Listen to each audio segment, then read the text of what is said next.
कृष्ण महाराज की जय। श्री कृष्ण गोपाल हरे, श्री कृष्ण गोपाल हरे, दीन दयाल हरे, दीन दयाल हरे। रथ हाकेरन भूमि में और कर्म योग के मर्म बतावे, श्री कृष्ण गोपाल हरे, दीन दयाल हरे, अजर अमर है परम तत्वयो, काया के सुख दुख समझावे, श्री कृष्ण गोपाल हरे, दीन दयाल हरे, सुख सारथी शरणागत के,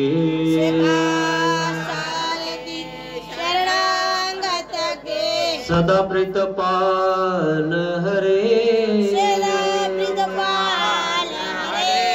श्री कृष्ण गोपाल हरे,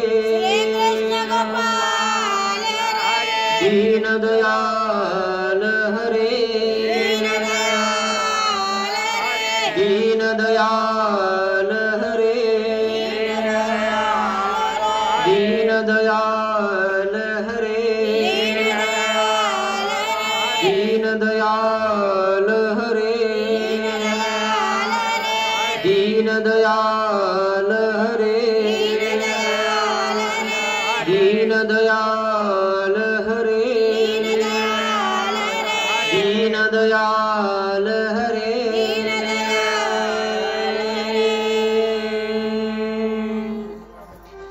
दीन दयाल हरे,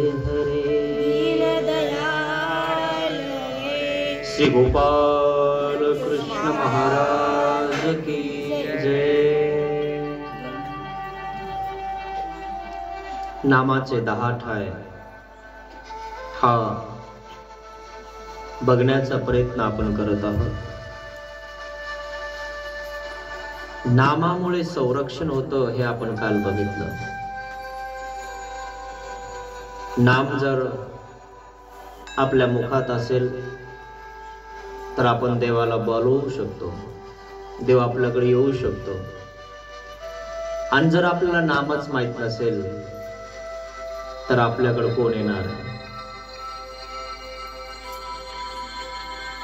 ज्या वेळेस नवरदेवाला हाका मारणार म्हणजे तुमच्या धनीला हाका मारणार आणि त्यावेळेस तुम्हाला कोरोना झालेला असणार तर तुमच्या तो जवळ येणार का?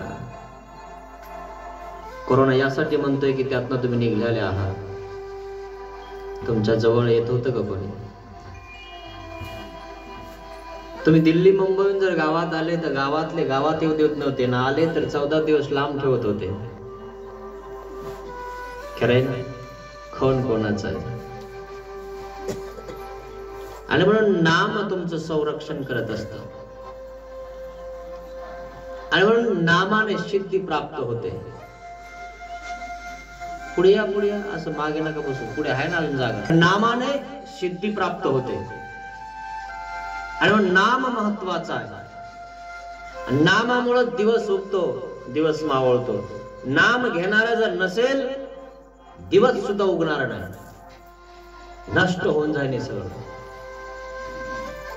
ज्या नामे पृथ्वी समूळ तरली, नामामुळे पृथ्वी ही तरलेली आहे। आणि म्हणून जोपर्यंत तुमच्या मुखात नाम आहे तोपर्यंत या भूतलाला या सृष्टीला काहीच होणार नाही। जोपर्यंत ज्ञानी आहे तोपर्यंत अव्यक्ता संहार करो नये। संहार होणार नाही. इतकं महत्व या नामाचं आहे. आणि म्हणून जो कोणी उपदेशी असेल त्याच्या इतकं महत्व आणि त्याच्या इतका मोठा कोणीच नाहीये. आणि उपदेशाचा त्या ठिकाणी त्या नामधारकाचा उपदेश होतो, उपदेशाचा वासनिक होतो, वासनिकाचा तो साधू होतो, साधूचा तो चर्यावंत होतो. आणि अशा प्रकारे तो देवाकडे जातो. आणि म्हणून सगळ्याला कारण काय आहे? नाम. काय कारण आहे? नाम कारण आहे. कार्य कारण स्वरूप लक्षण सांगत असताना नाम कारण सांगितलं. आणि ते नाम उच्चारलं की वेद निर्माण होतो, देवाची आवडी निर्माण होते. एखादी गोष्ट तुम्हाला माहिती नसेल, एखादी सिटी तुम्हाला माहिती नसेल आणि त्या सिटीचं नाव उच्चारलं आणि तिथलं वर्णन करून जर तुम्हाला सांगायला लागलं ना की मुंबई अशी अशी आहे, मुंबईत सर्व फिल्म इंडस्ट्री राहते, तुम्ही तिला टीव्हीवर बघता ना, तर आम्ही त्यांना मुंबईत बघतो, तर तुम्हाला कदाचित असं वाटतं की आपण मुंबईला जाऊन मुंबई बघितली पाहिजे. आणि त्या ठिकाणी फिरणारे लोक, फिल्म इंडस्ट्री पण त्या ठिकाणी फिरते, मग त्या ठिकाणी आपण ते बघितले पाहिजे, ही भावना तुमच्यामध्ये निर्माण होते. कशाने होते? नाम. ते नाव ऐकलं की त्या ठिकाणी तिथलं वर्णन करून सांगितलं की तुम्हाला त्या ठिकाणी जावा असं वाटतं. तसा आहे परमेश्वराचं नाम उच्चारलं की पैल ब्रह्मांडी सुद्धा वेद निर्माण होतो. असंही नाम आहे. काल आपण नामामुळे द्रौपदीचं संरक्षण कसं झालं हे आपण बघितलेलं आहे. पण नामामुळे वेद कसा होतो हे आज आपल्याला बघायचं आहे. नामामुळे देवाकडे पुरुष कसा ओढल्या जातो, देवाकडे कशा प्रकारे येतो, हे नामामुळे होतं.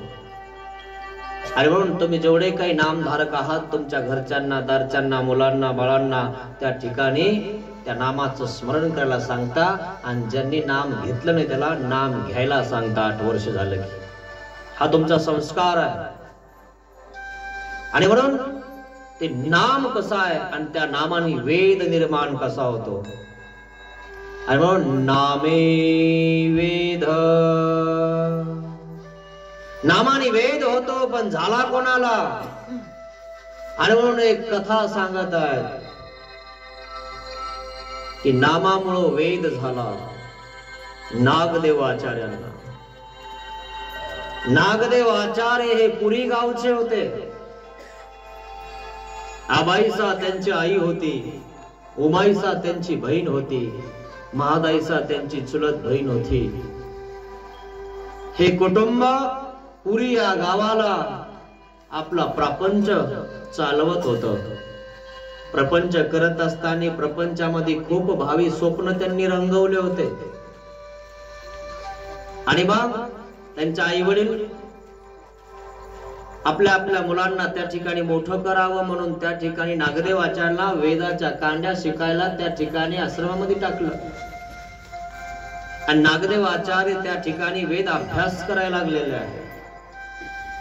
आणि घर चालवायसाठी कोणीतरी पाहिजे म्हणून सारंगपाणी भट्ट नागदेव आचार्यांचा मोठा भाऊ, तो त्या ठिकाणी सोन्याचा व्यापार करायला लागला. आबाईचा आपला प्रपंच त्या ठिकाणी व्यवस्थित चालवत होती. असा प्रपंच चालत असताना अचानक काळाने हल्ला केला. नागदेव आचार्यांच्या वडिलांचं देहावसान झालं. प्रपंच सुखी चालत असताना असं म्हणतात ना की देवतेलाही देखवत नाही, आणि अचानक आधार निघून गेला. नागदेव आचार्यांच्या वडिलांचं देहावसान झालं. सगळ्यांना दुःख झालं. आणि मग तदनंतर उमाईसा, महादाईसा पूर्वी बाळविवाह व्हायचा. बाळविवाह म्हणजे पाळण्याला बासिंग बांधलं जायचं. आणि त्यांचे लग्न झाले, परंतु त्या बाळविधवा झाल्या. लग्न होण्याच्या आधीच त्यांचे पती वारून गेले. ब्राह्मण लोकांमध्ये एकदा पती त्या ठिकाणी वारला तर पुनश्च लग्न करत नव्हते. सती जाण्याची प्रथा होती, परंतु कालांतराने सती जाण्याची प्रथा बंद करण्यात आली. मग ते विधवाच राहिल्या, परंतु त्यांना कोणताही सुखाचा अनुभव नाही. अशा विधवा त्याला बाळ विधवा असं म्हणतात. लग्न तर झालं परंतु सुख तर कोणतंच नाही. आणि उमाईसा आणि महादाईसा ह्या विधवा झाल्या. सारंगपाणी भट्ट आपल्या घरी लक्ष्मी जोडत होता, सोन्या नाण्याचा व्यापार करत होता. नागदेव आचार्यांचा तो मोठा भाऊ आहे सारंगपाणी भट्ट. सोनं विकवण्यासाठी त्या ठिकाणी तो बाहेर देशामध्ये, बाहेर राज्यामध्ये घेऊन चालला होता. सुखाने संसार चालू होता आबाईसाचा. अशा प्रकारे हा संसार चालत असताना सारंगपाणी भट्टावर एक दिवशी चोराने हल्ला केला. बैलावरचं सोनं सगळं चोरून घेतलं, काढून घेतलं. सारंगपाणी भट्ट त्या ठिकाणी सोनं घेऊ देत नव्हते, लुटू देत नव्हते, पण सारंगपाणी भट्टाला संपावून टाकलं. नागदेवाचार्यांचा मोठा भाऊ चोराने मारून टाकला. गावामध्ये सूचना आली, रणांगण सुरू झालेलं आहे. आबाईसा आकसा बोपसा रडायला लागलेली आहे. माझा सारंग लक्ष्मी घरात आणत होता. माझा सारंग मेहनतीनं सोनं नाणं त्या ठिकाणी विकत होता, बाहेर राज्यात विकायला न्यायचा. जाता जाता त्या ठिकाणी माझ्या पोराला कोण्या चोराने मारून टाकलं, सोनं लुटून घेतलं. उमाईसा महादाईसा जवळ आल्या आणि एकमेकाचा गळा धरून रडायला लागल्या. नागदेव आचार्य वेदाचा अभ्यास करण्यासाठी शिकायला होते. सारंगपाणी भट्ट आपल्या भावाला मोठं करायचंय म्हणून त्या ठिकाणी वेदाचा अभ्यास करण्यासाठी टाकलेलं आहे शिकायला. सारंगपाणी भट्ट त्या ठिकाणी आपल्या भावाला जो पैसा लागत तो लावायचा आहे आणि म्हणून सोन्याचा व्यापार करायचा. पण त्या ठिकाणी सारंगपाणी भट्टालाच चोराने संपावून टाकलेलं आहे. असा प्रपंच करत असताना दुःख निर्माण होतात. आबाईसा रडत आहे. असं झालं आणि एकदम एक जणाने त्या ठिकाणी घरी रणांगण चालू असताना, सर्व रडत असताना नागदेव आचार्यांच्या एक जणाने नागदेव आचार्याजवळ येऊन सांगितलं, नागदेवा, अरे तुझ्या भावाला चोराने मारलं रे. नागदेव आचार्य धावत पळत आले, आपल्या घरी आले. घरी त्या ठिकाणी रणांगण चालू होतं. उमाईसा महादाईसा एकमेकाचा गळा धरून रडत होती. आबाईसा त्या ठिकाणी आकसा बोक्सा त्या ठिकाणी लोक आदळत होती. सारंगपाणी भट्टाला का मारला असेल, काय गुन्हा केलता, कोणाचं सोनं तर चोरलं नव्हतं, जे विकत घेऊन विकायचा प्रयत्न करत होता आणि त्या ठिकाणी त्यालाच वाटाने मारलं. आणि म्हणून त्या ठिकाणी आबाईसा दुःख करत होती, रडत होती. नागदेव आचार्य धावत पळत आले, आपल्या घराजवळ पोहोचल्यानंतर सगळे लोक जमा झालेले आहेत आणि जमा झालेल्या लोकांना बघून त्या ठिकाणी एकत्रित जमलेल्या लोकांना बाजूला सरकवलं. नागदेव आचार्य आईकडे गेले आणि आईला म्हणतात, आई काय झालं ग? सारंगपाणी भट्टाला कोणी मारलं? वाटाने चोराने मारून टाकलं. नागदेव आचार्यांचा नाक जागी झाला. माझ्या भावाची कोणतीही गलती नसताना, कोणाचंही काही न लुटताना माझ्या भावाला चोरांनी मारला ना, मी चोरांना मारणार. माझ्या भावाचं सोनं लुटलं ना, मी सोनं लुटणार, मी बदला घेणार. असं म्हणून त्या ठिकाणी नागदेव आचार्यांचा नाक जागी झालेला. रणांगण त्या ठिकाणी कमी झालं. अंतिम संस्कार संपन्न झाला. उमाईसा महादाईसा रडत आहे आणि मग त्या ठिकाणी नागदेव आचार्य आलेले. सारंगपाणी भट्टाला जवळ घेतलेलं आहे आणि सारंगपाणी भट्टाला म्हणत आहे, नागदेव आचार्य दादा, मला खूप मोठं करणार होतास ना तू. वेद पठन करण्यासाठी मी गेलेला, परत आलो दादा, आता तू नाही ना, आता कसं मोठं होणार मी? दादाच्या बदलाचा सोडा घेण्याचा डोक्यामध्ये विचार निर्माण झालेला आहे नागदेवाचार्यांचा. आणि मग त्या ठिकाणी सगळं झाल्यानंतर नागदेव आचार्य आता पेटलेले आहेत, हातात तलवार घेतलेली आहे, कासोटा त्या ठिकाणी बांधलेला आहे, मोठा त्या ठिकाणी लाल डोळे आहेत, उंच आहे, एक टोळी तयार केलेली आहे आणि टोळी तयार करत असताना जिथे जावं तिथं लुटायला सुरुवात केलेली आहे. नागदेव आचार्य आता जणू काय दरोडे टाकायला लागलेले आहेत आणि मग पंचक्रोशी मध्ये एक दहशत निर्माण केलेली आहे. नागदेव आचार्य आले, नागदेव पुरीकर नागदेव असं म्हटलं की गावातल्या पंचक्रोशीतल्या स्त्रिया घर लावून घरात बसायच्या आणि गळ्यामध्ये जर काही असेल ना सोनं वगैरे तर जमिनीमध्ये पुरून ठेवायच्या. नागदेव आचार्य त्या ठिकाणी जायचे, लुटायचे, सगळं जमा करायचे आणि मग सगळी काही जी तक्रार आहे ना ती आबाईसाकडे यायची. त्या नागदेवाने, या पुरीकर नागदेवाने आमचं असं केलं, तसं केलं, हे लुटलं, ते लुटलं. आबाईसा कदरली. आबाईसाला असं वाटायला लागलं की हा नागदेव माझ्या पोटाला नसता आला तर बरं झालं असतं. रोज तक्रार तिच्या घरी यायची, आज तुझ्या पोराने आमचं हे चोरलं, ते चोरलं, हे केलं, ते केलं. आणि मग आबाईसानं गाव सोडून दिलं. या पोराच्या तक्रारीमुळे मी या गावात राहणार नाही आणि म्हणून आबाईसानं गाव सोडलं, रामसगाव गाठलं. रामसगावला पोहोचले आबाईसा. 2 पाखरं सोबत आहेत आबाईसाच्या, एक उमाईसा, एक महादाईसा. त्या बाळविधवा आहे आणि त्या दोघींना घेऊन आबाईसा रामसगावला आली. रामसगावला क्षेत्र संन्यास घेतला. सिद्धनाथाच्या मंदिरामध्ये त्या ठिकाणी राहू लागले. नागदेव आचार्यांनी पंचक्रोशीमध्ये दहशत निर्माण केली. जिकडं तिकडं पुरीकर नागदेव म्हणायला लागले, लोक घाबरायला लागले नागदेवांना. आणि मग सर्वज्ञ श्री चक्रधर भगवंताचे शिष्य दादोस रामदेव देवाला शोधण्यासाठी, देवाचं दर्शन घेण्यासाठी रामसगाव या ठिकाणी पोहोचले. रामसगाव हे जालना जिल्ह्यामध्ये आहे. आजही आपले स्थान त्या ठिकाणी आहे. त्या ठिकाणी दादोस पोहोचले. आबाईसानं त्या ठिकाणी एक छोटीशी झोपडी बांधली होती. क्षत्र संन्यास घेतला त्याने. छोटीशी झोपडी बांधलेली आहे आणि आबाईसा, उमाईसा आणि महादाईसा त्या झोपडीमध्ये राहत आहे. दुःख कमी व्हावा म्हणून त्या ठिकाणी ते देवाजवळ आलेली आहे. कारण हा मुलगा व्यवस्थित वागत नाही आणि जो मुलगा व्यवस्थित वागत होता, काहीतरी कमवत होता, त्या ठिकाणी तो चोराने मारून टाकलेला आहे आणि दोन्हीही मुली त्या ठिकाणी विधवा झालेल्या आहेत, पती वारलेले आहेत. असं सगळं दुःख तिला झेपना आणि म्हणून तिनं त्या ठिकाणी क्षेत्र संन्यास घेतला.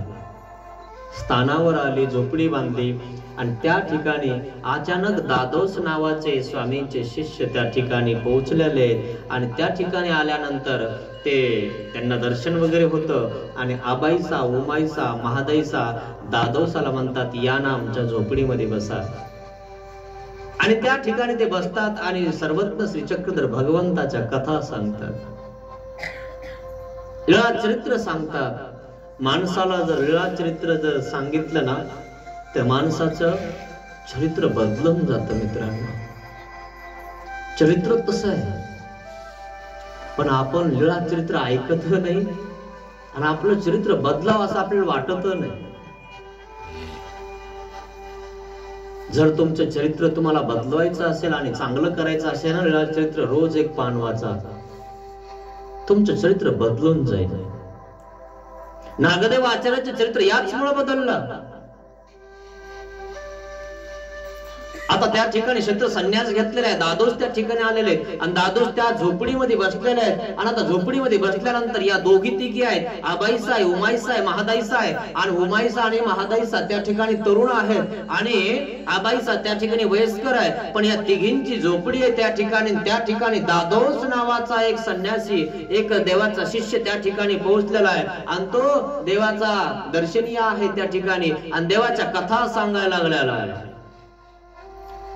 कथा सांगायला सुरुवात केली. कथा सांगता सांगता श्री चक्रधर भगवंताचं नाम उच्चारलं आणि आबाईसाला वेद झाला. नामे वेद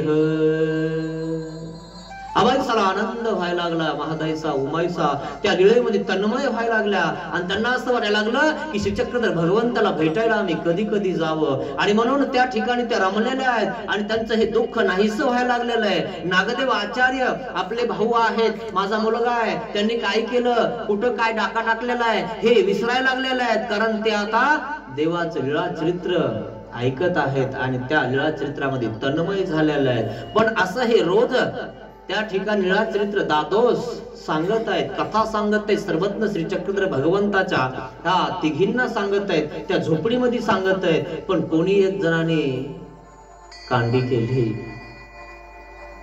म्हणजे माहितीये का, तुझ्या आईनं रामसगावला झोपडी बांधली आणि तिथं तुझ्या 2 बहिणी राहतात आणि तिथं एक बाबा येतो आणि त्यांना प्रवचन देतो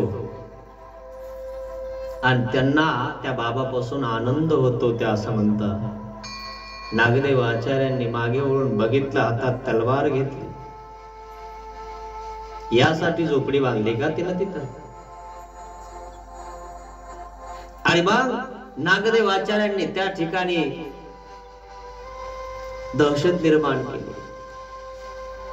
नागदेव आचार्य तलवार घेऊन आलेले आहेत, बुचडा बांधलेला आहे, लाल डोळे झालेले आहेत. एक जणांनी सांगितलेलं आहे, कोणी एक बाबा तुझ्या आईला आणि तुझ्या बहिणीला पोथी सांगत आहे, कथा सांगत आहेत आणि त्या कथेमध्ये त्या ठिकाणी तुझ्या दोन्ही बहिणी तन्मय होऊन ऐकत आहेत आणि ते म्हणतात की या बाबापासून आम्हाला आनंद होतो. आणि एक ठिकाणी त्या नागदेव आचार्यांचा संशय निर्माण झालेला आहे की त्या बाबापासून जर माझ्या बहिणीला आनंद निर्माण होतोय तर काहीतरी संशयिक असलं पाहिजे. आणि मग नागदेव आचार्यांनी त्या ठिकाणी तलवार कमराला बांधलेली आहे आणि धावत पळत रामसगाव गाठलं. रामसगाव गाठल्यानंतर त्या ठिकाणी त्या झोपडीजवळ पोहोचलेला आहे. झोपडीमध्ये दादोस बसलेला आहे, आई बसलेली आहे, महादाईचा उमाईचा त्या ठिकाणी बसलेला आहेत आणि बसलेले असताना त्या ठिकाणी पोथी चालू आहे. पोथी चालू असताना एक पोथीमध्ये एक तन्मय होऊन त्या तिघी सुद्धा पोथी ऐकत आहेत. श्रीकृष्ण भगवंताच्या, सर्वज्ञ श्री चक्रधर भगवंताच्या कथा ऐकत आहे. नागदेव आचार्य पोहोचल्यानंतर उमाईचा महादाईचा वळून बघितलं कोण आलेलं आहे. पाहिलं तर नागदेव आलेला आहे. हळसून सांगितलं आईला, आई नागदेव आलेला आहे. दादोसाने बघितलं बाहेर होतं तर त्या ठिकाणी नागदेव आलेला आहे. मोठाले केस आहेत, लाल लाल डोळे आहेत, खूप मोठं त्या ठिकाणी तलवार हातामध्ये घेऊन आलेले आहेत. नागदेवाला त्या ठिकाणी राग आलेला आहे. हा बाबा माझ्या बहिणीला आणि माझ्या आईला त्या ठिकाणी सांगतो आणि यांना आनंद देतो. हा आनंद कसा येणार नाही यांना? हाही तरुण आहे, माझ्या बहिणी तरुण आहे. आणि म्हणून त्याने तलवार काढली आणि पादत्राणे म्हणजे दादोसाच्या पादत्राण्यामध्ये घातले आणि त्या ठिकाणी उचलले पादत्राणे, भिरकावले, लांब फेकून दिले. दादोस उठला. पोथी सांगता सांगता दादोसाने बंद केली. म्हणजे कोणीतरी वेगळाच माणूस आलेला आहे आणि त्याने माझ्या पादत्राण्यामध्ये तलवार घातलेली आहे, याचा अर्थ माझ्यामध्ये तलवार घालायला त्याला वेळ लागणार नाही. आणि मग त्याने आपलं कमंडल उचललं, पटकन उचललं, घोंगडी उचलली आणि मग त्या ठिकाणी त्यांनी सर्व पोथी गुंडाळली आणि चुपचाप बाहेर निघत आहे. नागदेवाच्या नावात दिला, अय महात्म्या ओ, अजून माझ्या हृदयामध्ये धर्म जिवंत आहे, नाही तर मला तुझ्यापर्यंत पोहोचायला वेळ लागणार नाही. दादोस घाबरत उठले, आपली घोंगडी घेतली, जोडी घेतली. दादोस चुपचाप बाहेर निघाले झोपडीतनं. आपल्या वाहनात तलवारीच्या टोकाने लांब भिरकावून दिल्या होत्या. त्या वाहनात जाऊन बघितल्या, घेतल्या. नदीच्या काठावर वडाचं झाड होतं, त्या ठिकाणी वाळवंटात जाऊन बसले. नागदेव हात आणले, आई तू यासाठी इथं झोपडी बांधलीस का? यासाठी शस्त्रसंन्यास घेतलास? कोणी एका बाबाला आतमध्ये घातला आणि त्या ठिकाणी तुला आनंद होतो, माझ्या बहिणीला आनंद होतो, होणार नाही का? तू तरुण. आणि मग आई त्या ठिकाणी रागवलेली, अरे तुला काही कळतंय का असं बोलतोस तू? अरे काय बोलतोस? तुला कळतंय का तरी तू काय बोलतोस? तर अरे तू तर माझ्या झोपडीला एक वासा सुद्धा नाही लावला. अरे तुझ्यामुळे गाव सोडलं आणि गाव सोडून मी शस्त्रसंन्यास घेतला, इथं सुद्धा तुम्हाला व्यवस्थित राहू देत नाहीये. इथं टपकलास आणि जिथं माझ्यावर दुःख दूर करण्यासाठी मी सर्वज्ञ श्री चक्रधर स्वामींच्या कथा ऐकत होते, जे मला सांगत होते त्यांच्याविषयी संशय निर्माण करतोस. तुला वाटतं काही? अरे त्यांना मी जेवायला केलं होतं, जेवायला बसणार होते आणि जेवता जेवता तू त्यांना उठून दिलास.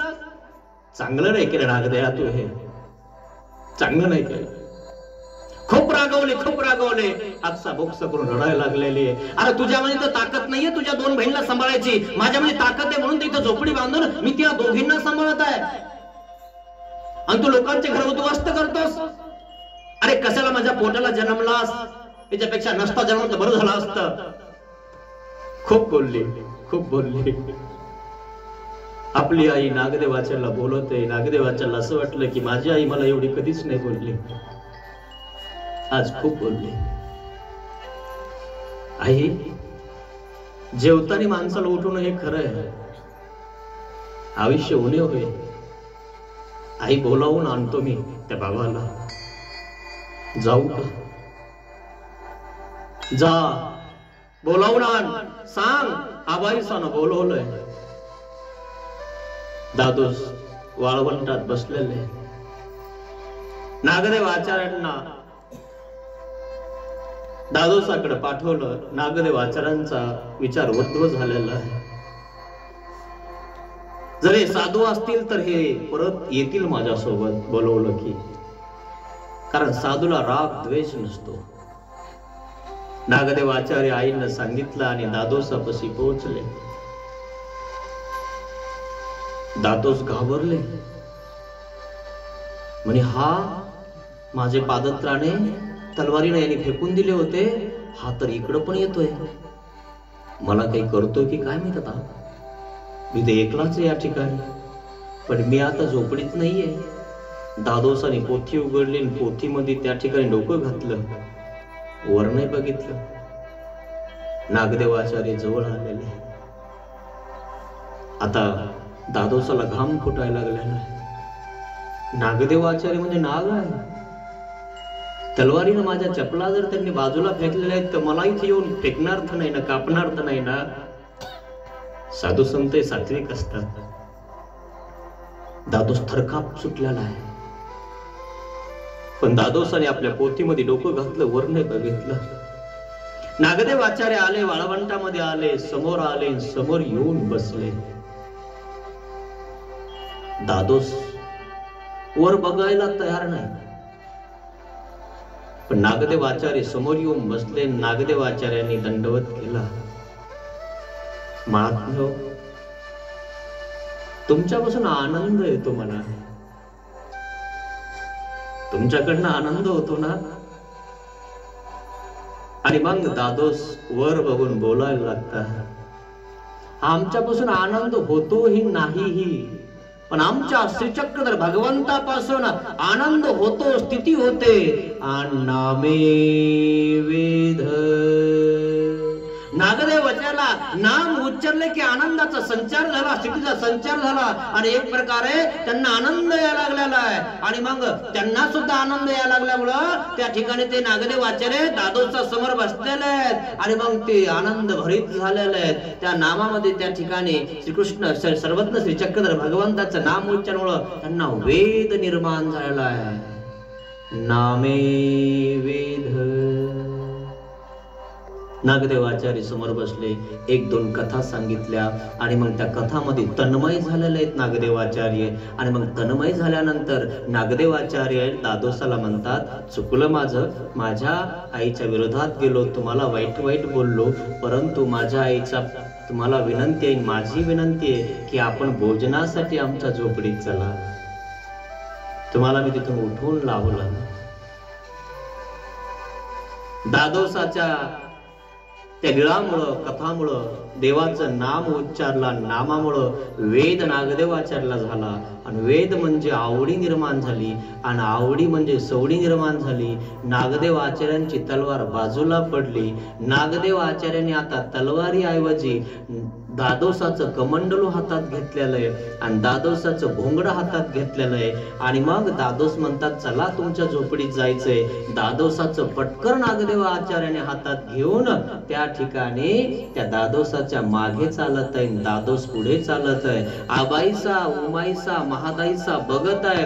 आई म्हणी दादा आला. अगं बाई काय झालं काय माहिती, दादा एकला आला का दादोस सोबत आहेत? म्हणे दादोस पण आहेत आणि दादा पण आहे. दोघही सोबत चालत आहेत. म्हणे कसे चालत आहेत तर झरकन तिची झोपडीतून बाहेर निघाले आणि बघत आहेत नागदेव आचार्याच्या हातामध्ये बाबाचं कमंडलू आहे आणि बाबाचं पटकर आहे, बाबाची गवसणी आहे. बाबाची गवसणी नागदेव आचार्यांनी घ्यावी. याचा अर्थ या बाबाने आमच्या नागदेव आचार्याच्या कानात नक्की सर्वज्ञ श्री चक्रधर भगवंताच्या कथा सांगितल्या असत्या आणि म्हणूनच नागदेव आचार्यांची सगळी त्या ठिकाणी व्यथा दूर होऊन नागदेव आचार्य आता त्या ठिकाणी सुधारलेले आहेत आणि म्हणून तर नागदेव आचार्यांनी दादोसाचं पटकर हातात घेतलेलं आहे. आणि मग आईचा जीव भांड्यात पडला. माझा मुलगा सुधारला. माझ्या मुलाला सर्वज्ञ श्री चक्रधर भगवंताच्या कथा सांगितल्या. या दादोसा आले, झोपडीत आले तर दादोसाचं पटकर त्या ठिकाणी नागदेव आचार्यांनी टाकलं. नागदेव आचार्यांचा नाग निघून गेला. विषासारखा नाग होता. विषाने जणू काही भरलेला. हे सर्व विष उतरून टाकलं ब्रह्मविद्येनं या लीळा चरित्रात नागदेव आचार्यांचं. जेवायला बसले, भोजन चालू आहे. त्यावेळेस नागदेव आचार्य मधातच बोलतात, स्वामींच्या दर्शनाला आम्हाला तुम्ही कधी घेऊन जाणार? म्हणे जाऊया, परवा आहे आणि त्या परवाला आपण जाऊया. आणि मग दादोसाला म्हणतात तुम्ही आमच्या गावाला या, मग आपण सगळे मिळून देवाच्या दर्शनाला जाऊया. नागदेव आचार्याने आता सप्तव्यसनाचा त्याग करून टाकला, सोडून दिलंय सगळं. नागदेव आचार्य आता आचार्य होत आहे. जे नागाचं विष होतं, बदल्याचा सूड घेण्याचा, भावाचा सूड घेण्याचं जे डोक्यात भूत घुसलं होतं ते काढलेलं आहे, आता काढून टाकलं. आणि मग सांगितलं की आपल्याला सिन्नरला जायचं आहे. सिन्नरला सर्वज्ञ श्री चक्रधर भगवंताचं वास्तव्य आहे. श्रीनगर त्याला त्या काळात म्हणत होते. आबाईसा म्हणते, नागदेव आपण देवाच्या भेटीला जाऊया. आपल्याकडनं आनंद होतोही नाहीही. आणि म्हणून नागदेव आचार्य म्हणतात, मला त्या देवाला भेटायचंय, मला त्या स्वामींना भेटायचंय, मला त्यांचं दर्शन घ्यायचंय. त्यांचं नाव घेतलं की मला वेद झाला, मला आनंद संचारला, मला स्थिती संचारलेली आहे, मला त्या स्वामीकडे जायचंय. कधी जायचंय? तुम्ही लवकरात लवकर वेळ काढून आपण स्वामींच्या दर्शनाला जाऊया. नागदेव आचार्यांनी सगळा त्याग केला आता सप्तदुर्व्यसनाचा. आबाईसा ओमाईसा म्हणायला लागल्या, आई दादाला विचार, आम्हाला बी येऊ दे त्या स्वामीच्या दर्शनाला. आबाईसा ओमाईसा ह्या पण परवानगी काढतात. दादोस येतात आणि स्वामींच्या दर्शनाला जाण्यासाठी आबाईसा ओमाईसा महादाईसा आणि नागदेव आचार्य निघतात. सिन्नर या ठिकाणी पोहोचतात. आजही सिन्नरला ते स्थान आपल्याला करायला भेटतं. गेले तर नक्की करा ते स्थान. साधा ओमाईसा भेटी त्या ठिकाणी स्थान आहेत. त्या ठिकाणी पहिली भेट झाली नागदेवाचार्यांची. नामे वेद, असा नामाने वेद होतो मित्रांनो. मग अजून असा नामाने वेद झाला कोणाला म्हणाले? रामदेव राजा. सर्वज्ञ श्री चक्रधर भगवंताचं वास्तव्य वेरूळ या ठिकाणी होतं. एलोरा आजही ते आपल्या भारतामध्ये आश्चर्य आहे की त्या लेण्या कशा घडवलेल्या आहेत. ते बघण्यासाठी कधी कधी टुरिस्ट पॉइंटचे लोक त्या ठिकाणी पोहोचतात, आपल्याही सहल त्या ठिकाणी जातात.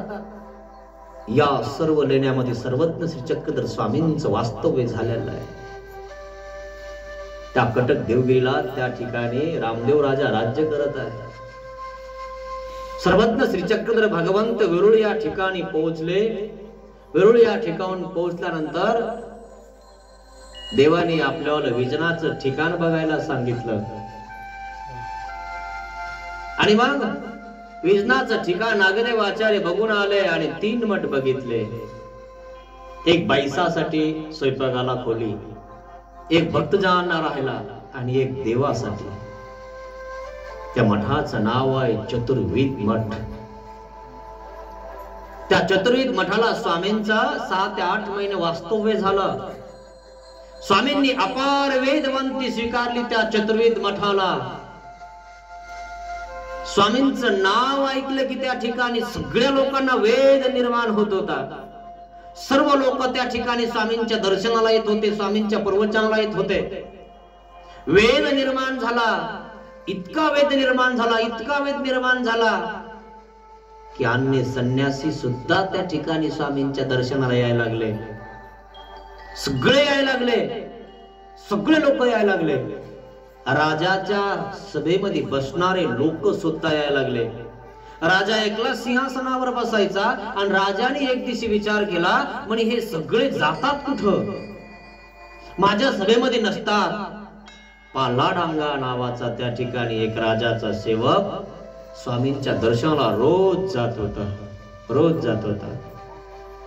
स्वामींचं नाव ऐकलं आणि पालाडांग्याला त्या ठिकाणी वेद निर्माण झालेला आहे. आणि तो पालाडांग्या राजाजवळ येण्याऐवजी त्या ठिकाणी स्वामींच्या दर्शनाला जातो आणि आला तर कधी उशिरा राजाजवळ पोहोचतो. आणि मग त्या ठिकाणी राजाला आश्चर्य झालं, म्हणजे माझे ओळख सारणारे माझ्याजवळ येत नाही, जातात तरी कुठं. आणि मग पालाडांग्याला बोलावून घेतलं, म्हणजे सांगा तुम्ही कुठं जात असता.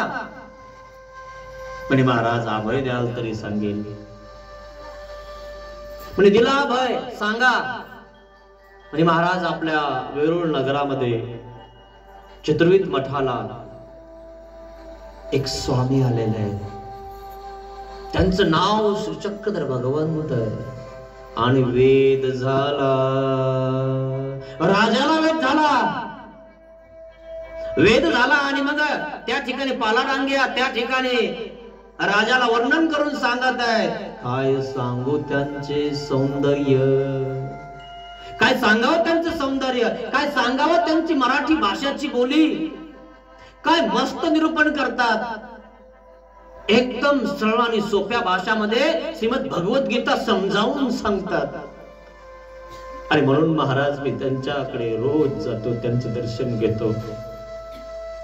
म्हणजे महाराज हे येतात ते येतात, सगळे जमा होतात म्हणे त्या ठिकाणी. अपार वेदवंती देवाने त्या ठिकाणी स्वीकारलेले. पालाडांगेला राजा म्हणतो, अरे तू माझ्या जवळचा आहे, मला असं हितक्ष गोष्टी कधी सांगणार आहेस. मला सांगायला हवं होतं ना तू. मी पण आजपर्यंत दर्शनाला आला असतो, मला मुकवलं तुम्ही, नाही सांगितलं आजपर्यंत. हो महाराज, आम्हाला असं वाटलं तुम्ही आम्हाला रागवताना आम्हालाही जाऊ देणार नाही, म्हणून आम्ही तुम्हाला सांगितलं नाही. अरे पण मी तसं कधी रागवलोच नाही तुम्हाला. चला आत्ताच दर्शनाला जाऊ. राजा म्हणतोय आत्ता दर्शनाला जायचंय. का बरं? राजा प्रति त्या ठिकाणी पालाडांगे नाम उच्चारलंय, तो श्री चक्रधर.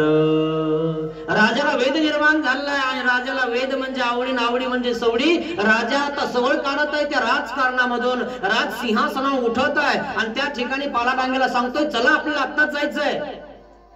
नाही म्हणे महाराज, जाऊ आपण, दर्शन करायचंच आहे आपल्याला त्यांचं, तर आपण जाऊया. पण मी आज्ञा घेऊन येतो स्वामींची पहिले की राजा दर्शनाला येत आहे. राजा त्या ठिकाणी म्हणतो ठीक आहे, तुम्ही स्वामींना विचारा की आम्हाला दर्शनाला यायचंय. आणि त्या ठिकाणी पालाडांग्या स्वामींकडे जातो आणि स्वामींना सांगतो, महाराज राजा आपल्या दर्शनाला येणार आहे, मग येऊ नका. आला तरी ठीक, नाही आला तरी ठीक. राजा आल्याने आमचं काही होणार आहे आणि नाही आल्याने आमचं काही होणार नाही असं नाही. येऊ नका, यायचा असेल तर येऊ द्या. हो म्हणे महाराज ठीक आहे, मी राजाजवळ सांगतो की आपण दर्शनाला येऊ शकता. पालाडांगिया परत राजाकडे गेला. राजाकडे गेल्यानंतर त्या ठिकाणी राजाला सांगितलं तुम्ही दर्शनाला येऊ शकता, स्वामींची आज्ञा आहे की आपण दर्शनाला यावं. राजाने त्या ठिकाणी तयारी केलेली आहे, रथ काढलेला आहे, सगळं सैन्याला सांगितलेलं आहे, सर्व सुसज्ज झालेले आहेत. आता बस रथामध्ये राजा बसणार आहे. बसला राजा आता रथामध्ये निघणार आहे दर्शनाला. तर त्या ठिकाणी भविष्यकार जाणते घोडा त्या ठिकाणी, पाटाचा घोडा त्या ठिकाणी पडलेला आहे आणि पाटाचा घोडा जो सांभाळत होता तो समोर आलेला आहे. राजा आता रथ हाकलत आहे, त्या ठिकाणी जात आहे. जात असताना त्या ठिकाणी सूचना केली, राजा हो, आपला पाटाचा घोडा मेला, आपण जाऊ नका, अपशकुन झाला. आणि म्हणून राजा परत आला. आपल्याला लय अपशकुन शकून आपल्या डोक्यात बसेल आहे ना, दुसरं काही नाही, एवढंच अंधश्रद्धा म्हणता याला. राजा दर्शनाला निघल्याला वापस आला, अपशकुन झाला. राहिलं की नाही दर्शन. राजा परत आला, पालाडांग्या स्वामींकडे आला. स्वामी, राजा दर्शनाला निघाला होता. महाराज, त्यांचा जो घोडा आहे ना मुख्य, तो वारला. आणि राजाच्या सल्लागार मंत्रीने सांगितलं की आपला अपशकुन झालेला आहे, आपण आज दर्शनाला जाऊ नये. भविष्यकार वगैरे वगैरे राजाजवळ सर्व प्रकारचे लोक असतात आणि म्हणून राजा आज येऊ नाही शकला. येऊ नका, ठीक आहे, काय हरकत नाही. महाराज, उद्या जर राजा आला दर्शनाला तर येऊ द्याल ना. येऊ नका, येऊ द्या. पुन्हा पालाडांगिया राजाजवळ पोहोचतो, राजाला सांगतो आज तुम्ही दर्शनाला येऊ शकता, जाऊ शकता. त्या ठिकाणी सांगितलं राजाने, ठीक आहे म्हणे, आज दर्शन आपल्या देवाचं करायचंच आहे, आज वापस नाही फिरायचं आपल्याला. चला बरं, लवकर तयारी करा. रथ काढला, सगळं सैन्य तयार झालेलं, सुसज्ज झालेलं आहे. निघाले सगळे, बरेच पुढे आले, राजमहालातून बाहेर पडत आहेत. आणि राजमहालातून बाहेर पडत असताना सूचना आली, आपला हत्ती मेला. राजे हो, आपला हत्ती वारला नाही, अपशकुन झाला. राजे हो, जाऊ नका. राजाने या अपशकुन लोकांचंच ऐकलं. राजा पुन्हा परत आला आणि राजाला वेद निर्माण झालेला आहे, मला स्वामींचं दर्शन घ्यायचंय, आवडी संचारलेले. राजा दर्शन घेतल्याशिवाय राहणार नाहीये, राजा दर्शनाला जाणारच आहे. पण मधामध्ये त्याच्या डोक्यातला अपशकुन निघलेला नाहीये आणि म्हणून तो अपशकुन होऊ लागलेला आहे. वास्तविक जे आहे ते होत आहे, जे प्रारब्ध ते आहे, परंतु राजाच्या डोक्यात घालणारे दुसरे काही लोक आहेत आणि त्या ठिकाणी राजाला सांगतात, राजे हो, तुम्ही जाऊ नका, आज अपशकुन झालेला आहे. राजा पुन्हा परत आला, अपशकुन आहे म्हणजे. पालाडांगिया देवाजवळ आला, देवाला सांगतो, महाराज, राजा दर्शनाला येत होता, हत्ती वारला महाराज. मग बराच राजा राजमहालाच्या पुढे निघाला होता, पण राजा पुन्हा परत गेला. सांगणाऱ्याने सांगितलं की अपशकुन झाला. राजा परत गेलेला आहे. मग राजा आता पुन्हा दर्शनाला येणार आहे. महाराज कधी यावं आणि कधी या, आणि महाराज उद्या परत या, आम्ही दर्शनाला राजाला घेऊन येतो. पालाडांगिया राजाजवळ पोहोचला आणि राजाला सांगतो, महाराज आज आपल्या दर्शनाला जायचं. राजा म्हणतो, आज जायचंच काय, आज आपल्याला जायचं आहे दर्शनाला. तयारी केली, रथ काढला, सगळे लोक त्या ठिकाणी आता सुसज्ज झालेले आहेत, सर्व सैनिक सज्ज झालेले आहेत. आता राजा रथात बसलेला आहे, निघाला पुढे, गावाच्या बाहेर निघाला. गावाच्या बाहेर निघाल्यानंतर इतका पाऊस आला, मुसळधार पाऊस आला, इतकं वारा आलं की बस त्या ठिकाणी राजा जाऊ शकला नाही. सर्व पाऊसच पाऊस, त्या ठिकाणी घोडे सुद्धा पुढे जाईना, हत्ती सुद्धा पुढे जाईना, सगळे मागं परतले. इतकं वारं सुटलेलं, वारं कावतान सुटलेलं आहे आणि राजाला चुपचाप पुन्हा आपल्या राजवाड्यात यावं लागलेलं आहे. आज पावसामुळे आपलं जाणं नाही झालं. राजाला उत्कंठा वाढत आहे की मी त्या स्वामींचं दर्शन कधी घेईन, मला स्वामींचं दर्शन घ्यायचंय. तिन्ही वेळेत झालेलं आहे, माझ्या मागे अपशकुन लागलेलं आहे. हे काय अपशकुन लागलेलं आहे? आज राजाने आपल्या डोक्यातला अपशकुन उपटून काढलेला आहे. आज मी गेल्याशिवाय राहणार नाही, काही हो, माझं राज्य गेलं तरी चालेल, पण मी स्वामींचं दर्शन घेणार, मी स्वामींकडे जाणार. राजाला उत्कंठा लागलेली आहे. राजा निघतो, पालाडांगिया आला, स्वामी म्हणे महाराज आज येणारच. आज काही झालं तर राजा आपल्या दर्शनाला येणार. पराडंगा गेला, पोहोचला आणि तयारी केली, आता दर्शन निघणार आहे. स्वामींनी सांगितलं बाईसाला, बाई आवरा लवकर, परोटल्या बांधा. सर्व भक्तजनांना सुसज्ज केलं, परोटल्या बांधा, राजा आपल्या दर्शनाला येत आहे, आपल्याला लवकर या ठिकाणाहून जायचंय. आणि म्हणे महाराज येतो ना, राजा आपल्या दर्शनाला येते, चांगली गोष्ट आहे. म्हणे तो आपल्या जवळ आला ना तर आम्हाला सगळं राज्य संपादेल आणि आमचा सैनिक म्हणून राहील. म्हणजे बरं आहे ना, मग राजा आपला सैनिक म्हणून राहील, आपल्याला सेवक भेटतील, सगळं भेटन. बाईसाचं सरळ सोपं मन होतं. आणि मग सरळ मनाने त्या ठिकाणी स्वामींना म्हणते. तर मग देव काय म्हणतात, बाई तुम्हा पवार नाही, तुम्हाला इकडून इकडं आमच्याकडे यायला सुद्धा जागा राहणार नाही. बाबा नको, मग नका येऊ देऊ त्याला. स्वामींनी आपल्या भक्तजनांना, बाईसांना सर्व तयारी करून निघाले. माटेगाव या ठिकाणी पोहोचले. स्वामी माटेगावच्या दिशेनं जात आहेत आणि राजा त्या ठिकाणी निघालेला आपल्या राजवाड्यातून निघाला, चित्रित मठामध्ये पोहोचला. पोहोचल्यानंतर बघितलं स्वामी या ठिकाणी नाहीये. विचारलं यांना त्यांना, म्हणे असतील